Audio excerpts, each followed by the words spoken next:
You used to be in fashion, weren't you? Used to stand up in the middle of the courtroom in a bit till one day I realised it was just all psychological. Don't blame me for what I felt. I left. It was like I was looking in a mirror, cross-examining the detective, seeing myself boomeranging. Across the divide of Define and Provide I could fly, purified by the dial. The cemetery of the dead removed revealed my secret mission, took me to this my confession. Peter said as he kneeled on the day of the divine resurrection, in the confession box at the rail, later at the church, inside the altar at the vestibule.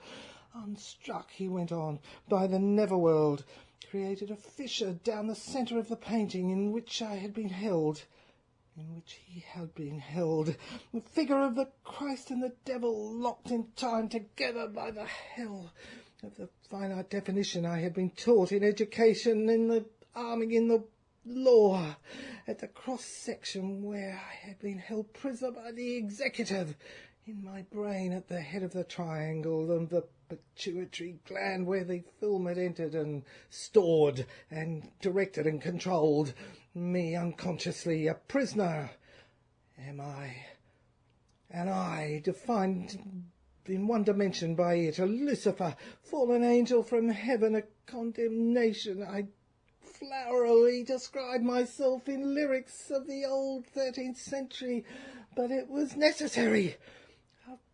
Like Milton, given a description, I was a name, rank and serial number, a brand, a flight lieutenant. I was metaphorized, characterized and categorized. I did fly.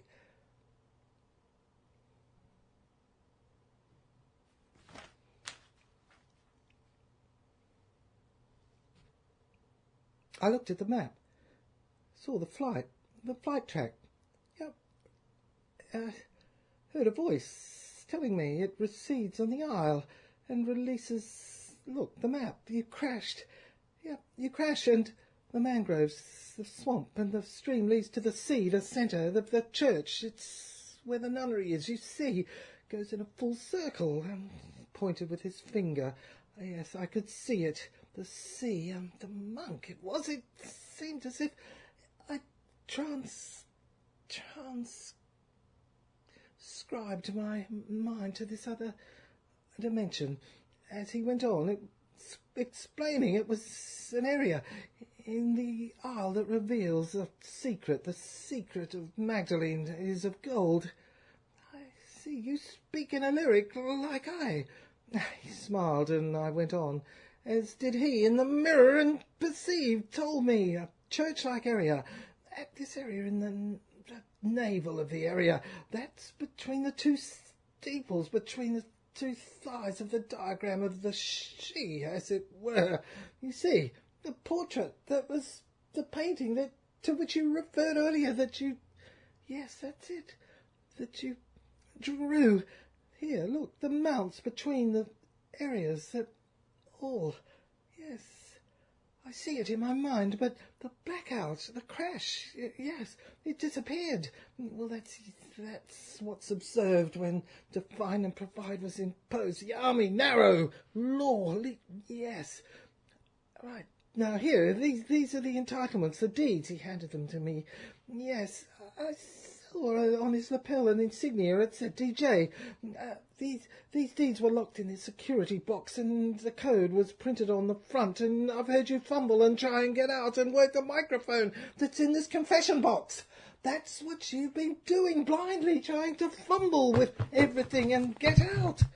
That's why I can hear it constantly in the background, as in the dark you fumble and strike the walls with the palm of your hands and grope at the microphone in a desperate attempt to project your voice out. But it was the throat that was garbled and gasped and could not be heard outside. Michael Cameron, you were not given your release. You could not obtain it, and that's why you suicide. Cut your throat. Thought she did it in the mirror in the belief that, you see, you were locked in the security box and printed on the code. You unravelled it, you felt it on your fingerprints. The fingerprints were bored off the body, yes, to be sure, but you could still feel it inside. You see, it's recorded on all, the wall, the screen, it's the camera inside, the video. It's shown you. You see? He looked at him askance.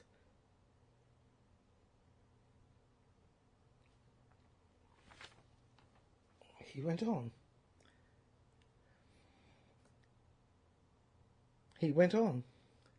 The speck that was at the centre of this maze of the camera, at the opposite poles of the coffin-like area, they were hemispheres that conflicted and struck lightning and shattered from within, and you fumbled, and finally the front of the coffin, the effigy on the front, disintegrated from within.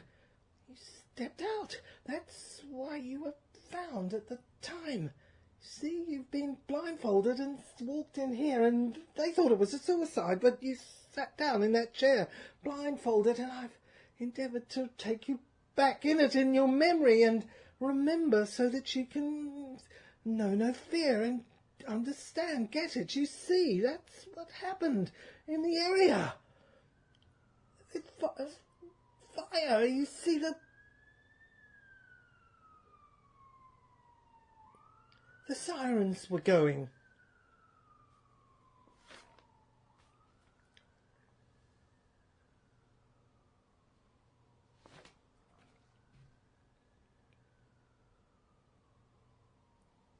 Slow lights burned in the mystical.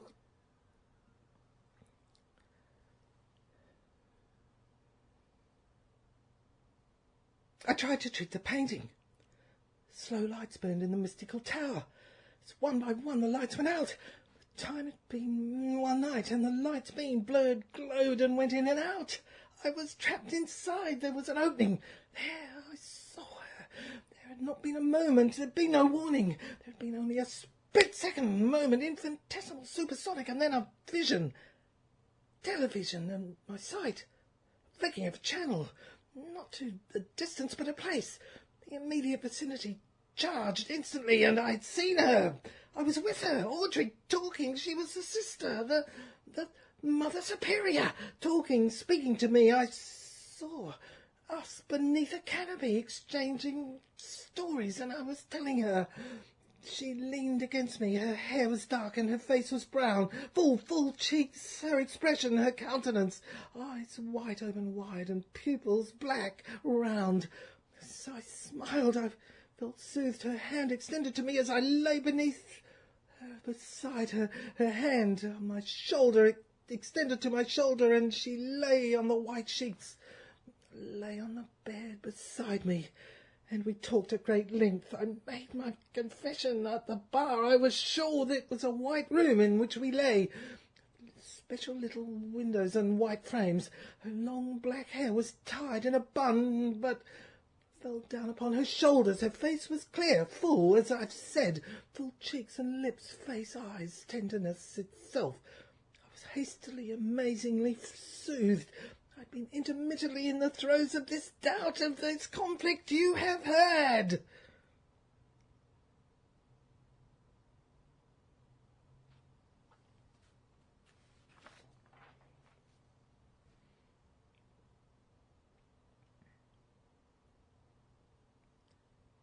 The brain, the valve, the tube, it was wired down into the triangle magnetic messages, and it was a metaphor. A house.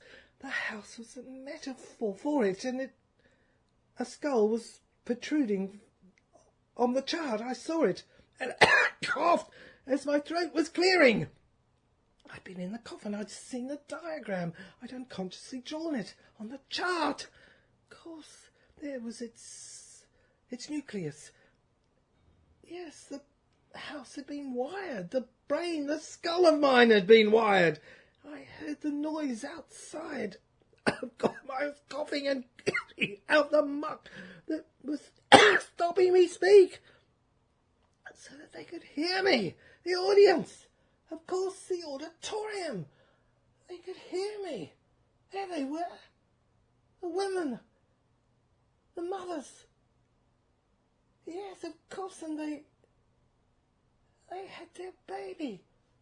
The ancestors. It was the ancestral line, all that had died, declined, and now resumed to send down the nucleus of the DNA to her. The inheritance. That was it.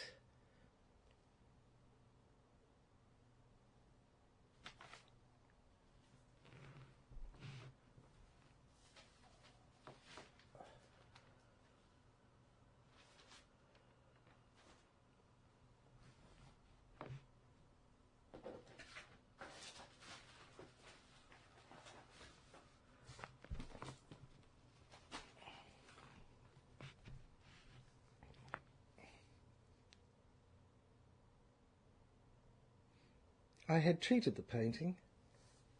I treated it to bring her to life. Suzanne. That was who I called her. A sister of Mary Cameron. I remembered it now. I remembered it now. She'd been missing.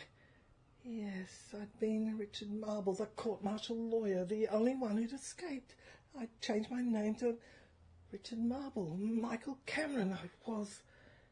And suicide I'd faked. Yes. Fed it to the newspapers. They'd fallen for it.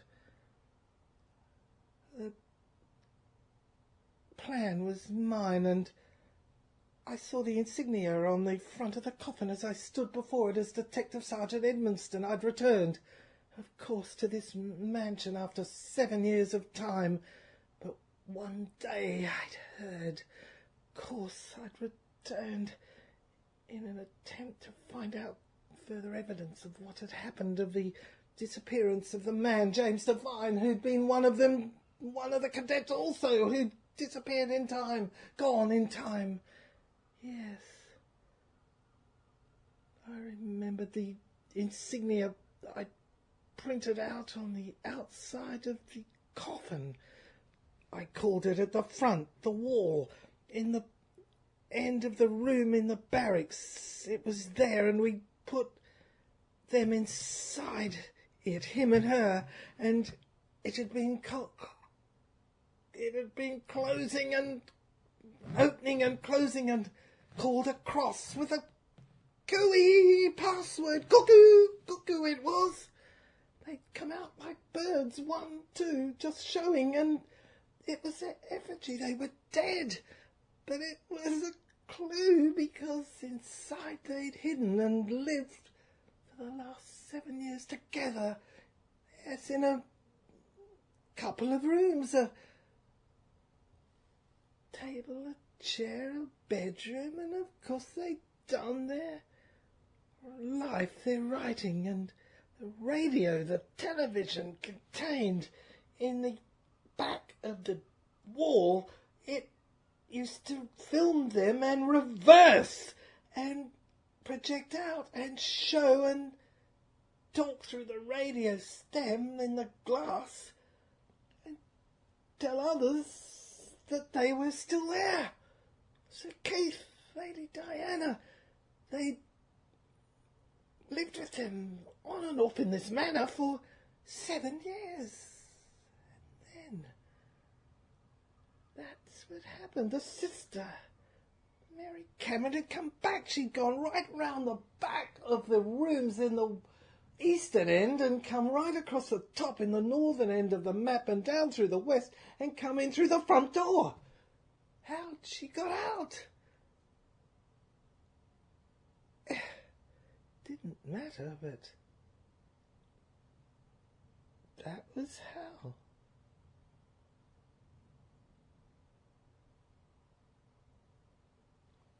Suzanne, Mary Cameron, their muse, their leader, Joanne, all the others. There were many, Vera.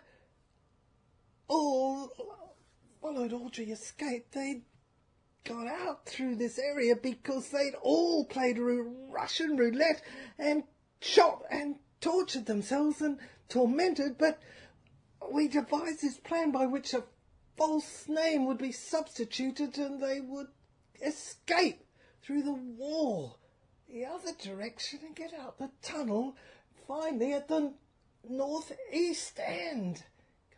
Come round through the west, have a different disposition, a different identification, like I had Richard Marble and the Detective Edmonston, and enter and live in the house again after we purchased it, bought the deeds because it was the inheritance from someone else, a council in this case, a B&H, and by showing how they dispossessed and we got it, and we lived in it. That was how we did it. Dead, alive.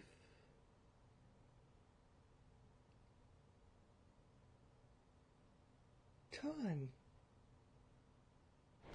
At the time, grandfather, James, combination, a representation, was a diamond that contributed, for I had some blood, and it was I washed and led to the expedition to the coil capsule, which I'd forgotten, as you can hear it, the experiments in the lab.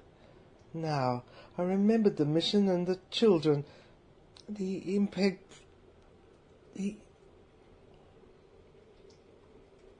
impregnating course of the came to the boil. Grandfather and grandmother and children.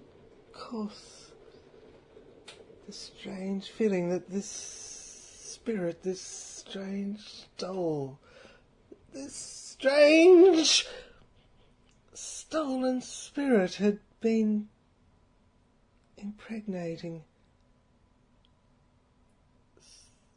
in bodily form. Dr. Richard Hood. Could it be him, the one who was investigating? Yes, it could have been. I remember now. I was a doctor of medicine also. A major in psychology had been my calling, and once involving a study in the ways of the ancients, they called them. But that was a misnomer, a silly name, I thought. The proper name was the ubiquitous angels. In bodily form were here and conceiving. Yes, the Libyan women I have informed you of, and in my experiments I was sure they were perfecting a way to have children, taking over the world, as in a corner of Trevor's case, the part, the end, but it was only a segment. Not all was applicable to this situation which I investigated. The Druids and the Sermon of the Mount, these had been my interests. The Knights Templar, Hospitalier, the hospital, which I took this film, that took the film detecting. You see, I was admitted to these secret rituals and had set up this hospital. A phrase missing from the film was, I remember now, Sir Keith had said in inverted commas, sergeants were transferred to Singapore, 1942, and ended up in Changi. In the hospital. They could not give evidence at the time at the inquiry. They were imprisoned prisoners of war. What a brilliant technique to get them out of the way, to get rid of them. Of course, a secret trust was upheld because Emily had referred to the inheritance, and there was a reference to the effigy on the front of the coffin was Emily. And that's what brought me to this affidavit of the detective, Detective Sergeant Edmonston, for it all linked up. The twin was Suzanne. She'd been painted in the picture, the reference of which was in the evidence. Suzanne was a twin of Emily, her sister.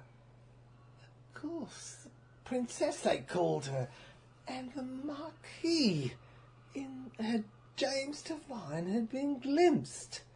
There was a Marquis reference in the inheritance. You've heard the reference in the inheritance court case, because the court case's subject matter was the inheritance, and the lesbian women were in a position where they couldn't take the inheritance unless they had children, and the children they had were worked out and done in the manner in which I've explained to you. It was a plot, a conspiracy, or was it, by these women to gain the inheritance because the male line took it. Was that it? And they would be excluded. Emily would be excluded unless, and of course I could be completely wrong. They may not have been that way at all. They may have been heterosexual and married, but the problem was I didn't know which one, or were they all? And that was why it took me on this trip, to study the female psyche and the members of the cadets, the army so-called. Detective Sergeant Edmonston, recount the steps of this investigation. I expect no one to believe it ever, or listen to it at all, and that's why I've had to use these pictures of graphic women I've called, because I couldn't find any living models who would cooperate at all and believe me. So I've had to revert to this, as surgeons did in the early 20th century, to rob graveyards and look at the parts and use the experiments. For that reason I call it the strange case of the brooch of St. Magdalene. The Marquis James Devine had been glimpsed. DJ informed the superintendent he had located the diary as I watched. "Read the letter first," said the superintendent. "A letter from Richard Marble, QC," DJ read. "It is headed, quote, 'The investigation was reopened by him,' unquote," the superintendent said. "Go on." Quote, "The chemical solution that I use from the serum is reappearing. I am transforming into James and David, the members of the cadets, the line. I am becoming. The metamorphosis process is setting in no reverse. As I have told you at times in the past in other areas, the plastic I have concocted since I first came to the house have found the traces. It's given a spoiled yield that I have used. I found an evidence. I found these knickers, the black knickers, the evidence. They were held up in court by James Stewart in the accident, a picture that mirrored back the rituals in the barracks that had been investigated, and the presence of the prostitutes, so-called, the muses, the angels. God, I was certain these people who'd become perpetrators and infiltrators in the colleges and done were nuns. I was shocked. An ancient ritual, Dionysius. That's why he said, "I am transforming into James and David, going back to the time of my growing. The tree has to be completed correctly and properly and truly. Metamorphosis process in setting in no reverse. plastic I have concocted since I first came to the house of my soul and found the traces has given a spoiled yield. And the muses will reveal. I see. The line, the pregnancy of the child, the DNA. Ah! I was certain that in my investigations the nuns were being impregnated by the male cadets to have children. So that might have been what I was seeing. The nuns had taken vows and couldn't have sex, but they were secretly doing it in contravention. That was why there'd been a misdirection, a misnomer. They'd been called les biens, but it was the prevention, the prohibition. That's what they were breaching in secret in the colleges. I read on. The plastic I have concocted since I first came to the house and found the traces has given a spoiled yield which I have used. He went on to say, this is Richard Marble I'm mentioning. He was a cadet. We've established that now. He was a court-martial cadet, a lawyer later in life. He was from them. He'd been there. He was a friend. Michael Cameron, Peter, Sir Keith, Lady Diana. They'd all been there. They'd all known. They'd all covered up. William Williamson. She came up to me. What was she trying to tell me?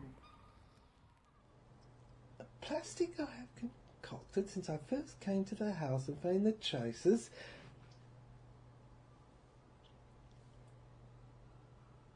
And found the traces have given a spoiled yield. Now I find the formula eludes. I'd feared the patent surface would dissolve and reveal. I'd watched the detectives and you, who wired up the house, watching us and filming, and you, DJ, through the panel in the wall. So now it was in the present. I see, next to Emily's bed. So Emily must have been a member of the cadet ritual, and Suzanne, her twin sister, was with her. Right, the affidavit went on. I can hear sounds entering the surface of the walls that separate us in time with the swing of a hammock. Theirs. I see. Emily seems to communicate in a manner that she brought back from the priests when they ordained her a priestess. I could find the diary, their spirits, the map, the brooch within it. It was in the centre. I'd found it in the area of the solar plexus. The doctor I'd examined found the cure for Mary Cameron, for Emily, for Suzanne, for all the cadets. Lady Diana, Sir Keith, they'd all been there. They'd all been participating in the ritual to cure, to plead for forgiveness. It was said, I'd said, that the spirits maintained a cure that could extricate me from this hell in which I'd been. The method was embedded in the formula that was secured by the Christ and Magdalene down through the ages, and they'd wanted the Michael Cameron, the bodies, so-called, had wanted to see them. Of course, down through the ages, kept by the Celts, the Druids, according to the legends, and others, the saints. Richard Marble went on in his affidavit. He'd studied the map and seen that... I see, the angels walked over the mountains green in Worthing, where he'd been, and I saw it. I see, he said, I found the end of the map in the soul, the house, the metaphor for it. Yes, it had been giving out in the mystery, and I'd felt the spirit of her destiny in her body, Yes, for she was becoming, and she appeared voluntarily. I'd incarcerated myself voluntarily as the doctor in the experiments in the lab to try and find the DNA, to find the angel's line. The angel's line. I'd done it myself. I'd lost myself unconsciously in the process, wandering around these passages and lines that formed her estate's treasury. For the estate, it was the inheritance that was pivotal. The angels were fighting over it. They'd gone into a divine heavenly court case I'd stumbled on, and it was a balance, a measuring up of credits and debits to find who claim stood up and who was the rightful claim to the beneficiaries of the soul. Who had the rightful claim to the house, the soul. That's right, it was a weighing up. Unable to control the devilry that overcame me, accusing me and tormenting me until I'd come to fear that unless I found the rightful heritage of Richard Marble, I would never be healed. So that's what it was. So that's why I'd seen the ring of evil and live. Because it was measuring up. It was balancing. When I heard the words, he has the measurements, he doesn't have the measurements, it looks like the interpretation was, has he got the balance yet of debits and credits? And that was the measure of whether he got the house, the soul. That was it. I read on where he said, I looked at the witnesses at the trial. The imaginary of cheats and liars, and I see, how did I know? I assure you I had schooled him so. So he twisted himself, his voice, and fooled himself. He was in what they call denial, psychological denial. And these were on the debit sides. He heard their voices every night like echoes, doubting and undermining him. Yes, night brought realization, for he'd begun to know that he was undergoing an unconscious process of credits and debits. Credits. A new word, why not join them up? Metamorphosis was bringing me to see the resurrecting spirit. Oh, starting to choke a little after he had been.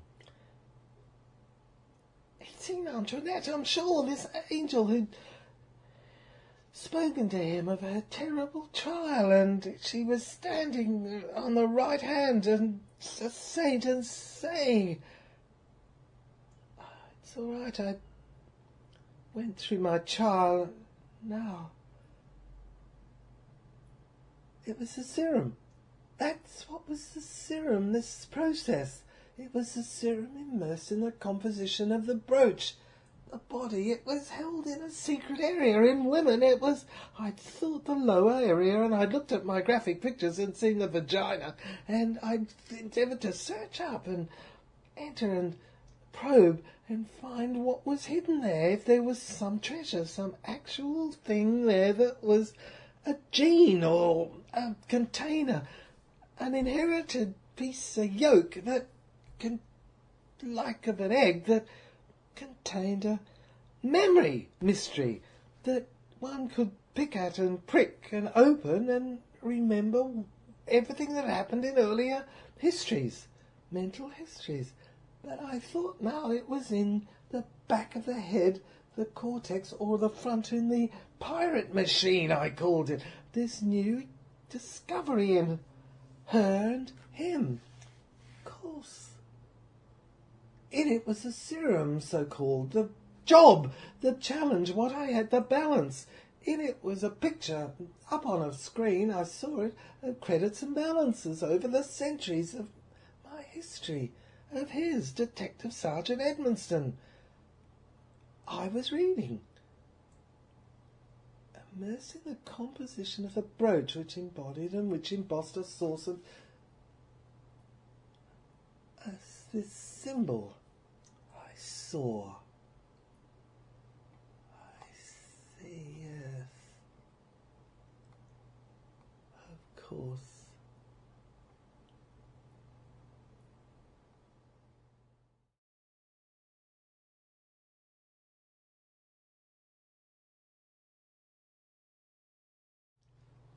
There stood Emily. Embalmed, she stood upright in a coffin. Water swirled around her. It seemed to flow from a channel that formed under the walls of the foundations of the mansion, and was later discovered to flow from a spring in the mountains from the South Downs, from which sped the water down to the sea, through the under regions of the house. The Celtic queen's features were carved into Emily as she faced us, with a surface that was decorated. The wall of glass that separated us descended and now ascended as the wall opened. Water flooded, began to rise in her glass encasement. Above her, upon an altar, was a brooch from a source of Celtic days. The cadets had used it in the ritual. There was a crest attached to it, and of the extended hands that joined two features and figures, and they were the Christ of Magdalene and their fingers. Electricity ignited and cut through the area. The touch of their fingers had been electric, and when the wall opened, it had sparkled and flickered and fissured and came alive and it electrified and opened the crack, the crevice, and there were two sides, and the centre of the glass, it was shattered, and like a bullet hole had gone through the centre, and like a spider web fissured, or a spider film and fluid fissured. It was like that. It was like a fluid injection entered into the glass of the surface of the body, like there were two pillars that were like legs of a sphinx that lay apart. The coffin was free. It freed Emily. The body stepped forward into the hands of me. The mirror. I saw it as I looked. It was shattered. I signed this Sunday. Edwinstone, 2013, February the first week. March, I scratched out the word. Or was it? Was it to a different calendar I marched? We could see him writing, somewhat frenetically, a diary in a church-like room, in semi-darkness, facing the audience. He looked up and put his pen down. Ha-ha! Confused and still uncomprehending, he declared a bit desperately, "Diary." He paused. The lights went out on his microphone into which he was talking and speaking, and he couldn't see any more. It was a blackout. It had blinded him. But he spoke on to record. 2001, he remembered and recalled it. Speaking in this confession box coffin, he wasn't trying to record all that had happened in World War, the Third World War. Cosima, she was mentioned, and the top angel. I reproduce it. Your Honour, my Lord, whichever courtroom we're in, free land or the old Constitution or the new or ancien regime, I don't care. Justice is what we want. All men and women. Bloody system doesn't make any difference as how we use it. Our own personal ethics and apply it. Right, yes, of course. Very well, well, read on from the diary that he left.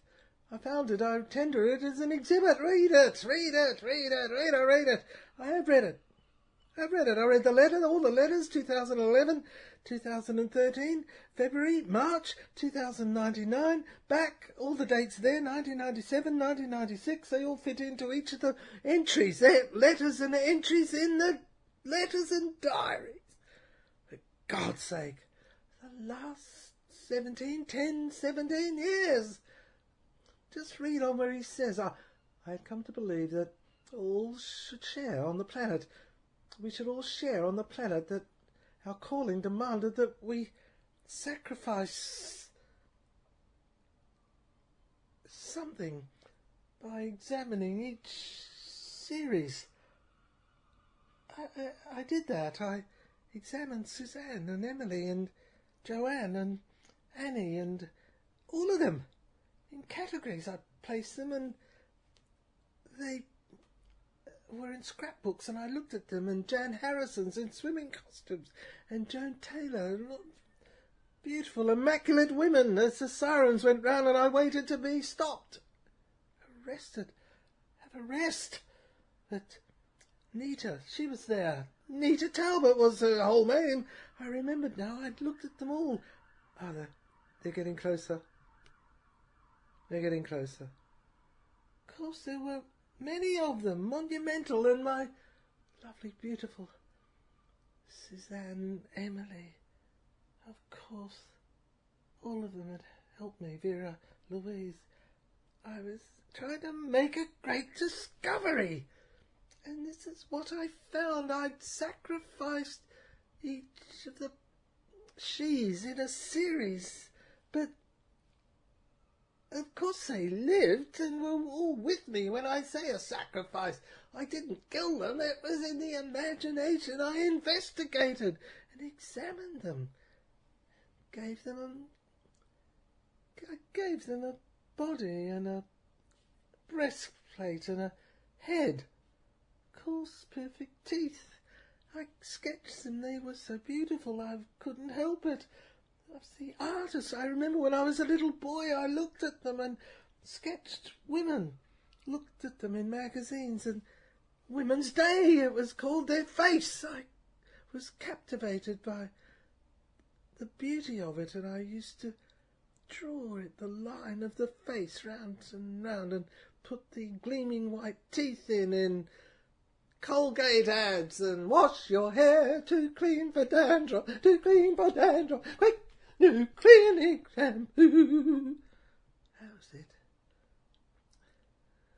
I believe I'd come. Yes. I'd been trying to seize the gene. That's what I'd been trying to do. Seize the gene. My note said at the cusp of death, as it were, and transfer the gene at the time of the cusp of death. For would they die anyway? That's what I was doing with the cadets, the Russian roulette. I was mock playing. It was a fake, counterfeit, mock... What's it called again? Bullet. A placebo. Placebo, of course it was. Placed in them, in the patients, in the mental hospital, and of course I turned, spun the chamber, and they put it up to their face, their head. They were... blang! Imagining it. Actresses and actors. I had an agent. I brought them in. I hired an audience. I watched them laugh and cry and make ideas and give criticism. Of course, transfer the gene back to this dimension in a person. In Louise, she came back with the gene, the memory of what's happened to she and me in Cornwall, Port Isaac. It was the Holy Grail pledge, of course, commitment we made on the beach at the bench at Port Isaac when I'd said, and she'd agreed, that Irish Sea, cross it, the singing silver will be. That's what the gene memory said was activated in the pirate machine, the pituitary area in my head next to it. So the future had been implanted in the present. It was the curve, it was in me. She'd activated it. Now she knew everything. She could see. Of course, I applied this principle in the laboratory. She told me. In the factory, I called it the chapel in which I lived, the foundation. Of course, we converted it. We called it the Dalai and then the Zephyr, where we found the chromosome XYZ. Suzanne, you remember? I showed it to the audience. Look, I held it out. It was there. It was Shinshin. Of course, I realise now that the aim was to get the ancestral line, to go back the code crack and have a look up the stem in the line, the tree. That's what the gene brought back to me. There was another area. I scratched the surface of the pledge that Louise and I made. It was the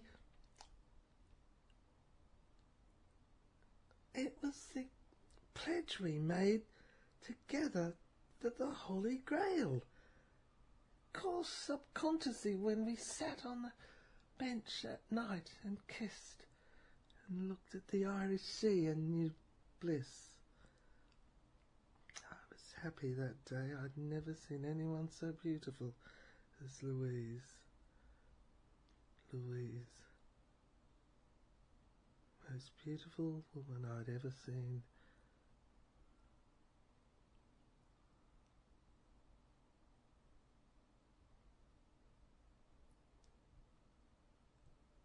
Where we found the chromosome, the shell, together and pledged, clasped. The aim was to get a man or woman in respect of whom the relevant chromosome was in a fit condition and ready to live, so that we could excavate it. We could get past the superficial speak that had been engraved on us by education, by condition. The Blair, I called it, in my head. Expiated. Of course, in this box, this coffin confession, where I'd fumbled with the microphone and recorded and tried to get out and get Edmonston, draw him towards me, for I was he was I in this other time dimension, and he'd come in to discover the body. It was me. He discovered his own dead body of a period of a previous time and extracted as the doctor, the surgeon, the mine, out of the mine, the gene that told him what he'd been and what he had to do. Yes, the organ, fresh and useful, usable. That's what he did. I left it, conveyed it to him, the treasure in the coffin. It was he, the dead, coming back in the 2011, 13, 99, as the living. Yes, it was Louise. She and I we lived in this other apartment, and up there came down with our child. Our prince, I called him, had been born in the Earth dimension and come back up where I died. Gone in. Transferred the gene on the cusp of death automatically and come back as Detective Edmonston and found it. Found I in the coffin. From the ritual Richard Marble, was Michael Cameron. This is how it happened. On the cusp of death, this is how it happened.